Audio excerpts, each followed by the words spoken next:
माननीय महापौर साहेब, 30 MLD चा आमचा जो मलनिस्सारण प्रकल्प आहे वसई विरार महापालिकेचा, तो पहिला आणि सध्या कार्यरत असलेला एकमेव महापालिकेचा हा प्रकल्प आहे. 385 कोटी रुपये साहेब याच्यावरती खर्च झाले आणि 9 वर्ष झाली. मी या प्रकल्पाला मागच्या आठवड्यात भेट दिली. अत्यंत दयनीय अवस्था असलेली हा प्रकल्प आहे. आता हा जो काही 2 कोटीचा प्रस्ताव आलेला आहे त्याच्यामागचं मूळ कारण जे शासनाकडून निधी आलेला आहे तो जर खर्च नाही झाला तर परत जाईल. पण महापौर महोदय, त्या ठिकाणी जर कोणी जाऊन बघितलं, त्या प्रकल्पामध्ये जे काही आपलं स्ट्रक्चर आहे पूर्णपणे सडलेलं स्ट्रक्चर आहे. बीम असतील, पिलर असतील, त्याचे जवळपास अर्धे पिलर खणलेले आहेत, म्हणजे हे झालेले आहेत, नादुरुस्त आहेत. दुसऱ्या बाजूला 30 MLD चा प्रोजेक्ट आहे, परंतु आजच्या घडीला केवळ 8 MLD पाणी प्रोसेस होतं. पूर्वी कधीतरी 22 MLD व्हायचं. मग ती एक वाहिनी तुटली, मग त्याच्यात त्या वाहिनी तुटल्यामुळे 14 MLD पाणी परस्पर त्या खाडीला गटाराला वाहून जातं. 22 MLD पाणी, मुळात 30 MLD ची क्षमता असताना फक्त 22 MLD चं कनेक्शन आहे. याच्यामध्ये कनेक्शन किती आहे याच्या संदर्भातली गंभीर विषय आहे की कुठला नेमकं पाणी कुठून जातं. आता 25 दिवस झाले हा प्रकल्प बंद आहे आणि थेट पाणी जे येतं 8 MLD ते थेट खाडीला सोडलं जातं. एका बाजूला एमपीसीबी आपल्याला वारंवार, एनजीटी असेल, एमपीसीबी असेल, आपल्याला शेकडो कोटीचा भूर्दंड, शेकडो कोटीचा दंड मारते आणि प्रशासन इतक्या बेकाळजीपणे हे सगळे विषय हाताळते.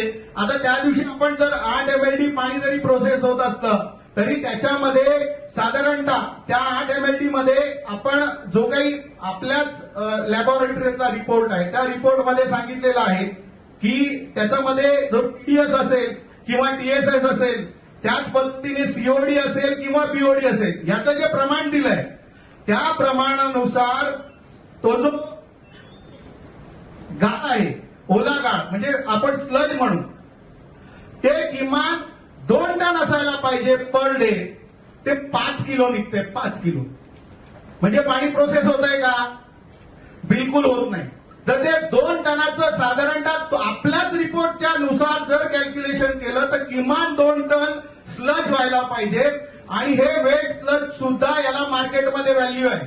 हे विकलं जातं, याच्या माध्यमातून पण उत्पन्न मिळतंय. ते उत्पन्न सोडा, परंतु केवळ 5 किलो स्लज दिवसाला निघतो. कशा पद्धतीने हा सगळा एसटीपी प्रकल्प चालतोय.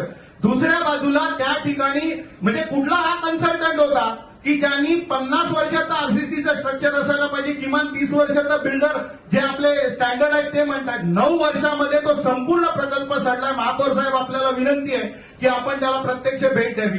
दुसऱ्या बाजूला त्या ठिकाणी जे प्रिपेरर आहे, जे आता एसएस मध्ये सांगितलेलं आहे, ते पूर्वी एमएस मध्ये लावलं, माइंड स्टील मध्ये लावलं, ते सडलंय, संपूर्णपणे सडलंय. त्यामुळे त्याच्यामधून मागच्या 4 वर्षामध्ये सुद्धा कुठली प्रोसेस झाली नाहीये.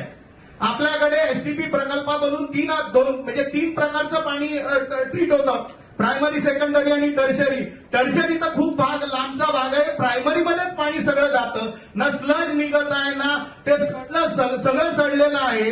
त्यामुळे हा प्रकल्प कोणी बनवला, याला सोल्युशन, या प्रकल्पाचा अहवाल कोणी बनवला, कशा पद्धतीने याचं सुपरविजन झालं, या सगळ्यांची चौकशी होणं गरजेचं आहे ना साहेब. आपण केवळ पैसा राज्य सरकारकडून किंवा आणखी कुठल्याकडून योजनेतनं येणार आहे म्हणून आम्ही मंजुरी देत बसायचं आणि याच पद्धतीने पैसा जर 385 कोटीचा विषय आहे, 385 कोटी खर्च झाल्यानंतर सुद्धा 1 MLD म्हणजे पाणी आमचं ट्रीट होत नसेल, याच्यामध्ये एमपीसीबी वाले जे फाईन करतात तो फाईन कोण भरणार? कोण जबाबदार आहे? कुठल्या जबाबदारीची अधिकाऱ्याची जबाबदारी नाही का? प्रशासनातला कुठलाच माणूस याची जबाबदारी घेणार नाही का? कुठल्याच कन्सल्टंटची जबाबदारी नाही का? कुठलाच ठेकेदार जबाबदार नाही का? जबाबदार कोण आहे? आम्ही जबाबदार आहोत का? दाखल करा. त्यामुळे म्हणजे हा जो विषय आहे हे केवळ 2 कोटीचा नाही. महापौर साहेब, या माध्यमातून आपल्याकडे विनंती आहे की या सगळ्यांची चौकशी व्हायला पाहिजे आणि हा जनतेचा पैसा सोबत, पहिला जनतेचा पैसा वाया गेला, त्याच्यासोबत हे जे काही प्रदूषण होत आहे, वॉटर कंटॅमिनेशन होत आहे, याचा सुद्धा विषय एमपीसीबी आपल्याला फाईन मारते. आपल्या लोकांचं आरोग्य आपण डोक्यात घालतोय.